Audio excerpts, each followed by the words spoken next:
Halo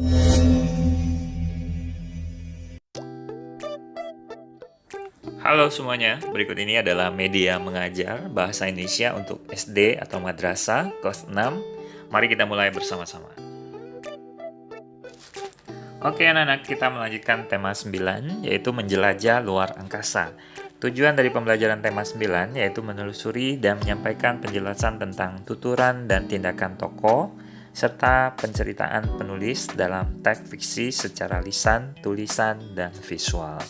Yang kedua adalah mengaitkan dan menyajikan hasil pengamatan peristiwa yang dialami oleh tokoh dalam cerita fiksi dengan pengalaman pribadi kamu secara lisan, tulisan, dan visual.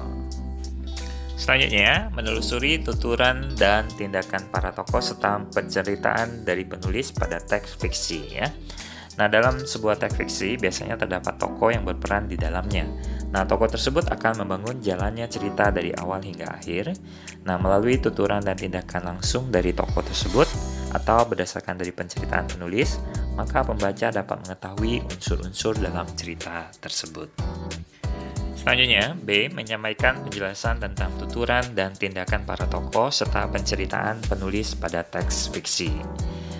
Jadi, menyampaikan isi cerita dapat dilakukan secara tertulis, baik itu lisan maupun secara visual.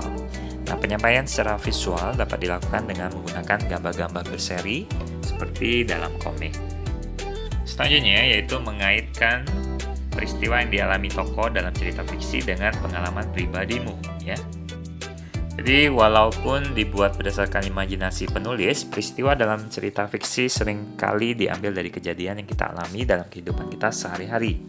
Tidak hanya peristiwa saja, sifat para tokoh dalam teks fiksi tersebut umumnya disesuaikan dengan sifat manusia dalam kehidupan sehari-hari juga. Selanjutnya, menyajikan hasil pengaitan peristiwa dalam cerita fiksi dengan pengalaman pribadi ya. Langkah-langkah menyajikan pengaitan peristiwa dengan pengalaman pribadi diantaranya yaitu yang pertama adalah tentukan cerita fiksi yang kamu kaitkan dengan pengalaman pribadimu. Kedua, identifikasi peristiwa yang dialami tokoh, latar belakangnya, tempatnya, lalu sifat tokoh dalam cerita tersebut. Yang ketiga, kaitkan hal-hal tersebut dengan pengalaman yang pernah kamu alami. Yang terakhir yaitu yang keempat, tuliskan pengalamanmu tersebut menjadi sebuah cerita yang baru ya. Demikian pembelajaran Bapak hari ini. Bapak ucapkan terima kasih. Sampai jumpa di pembelajaran selanjutnya.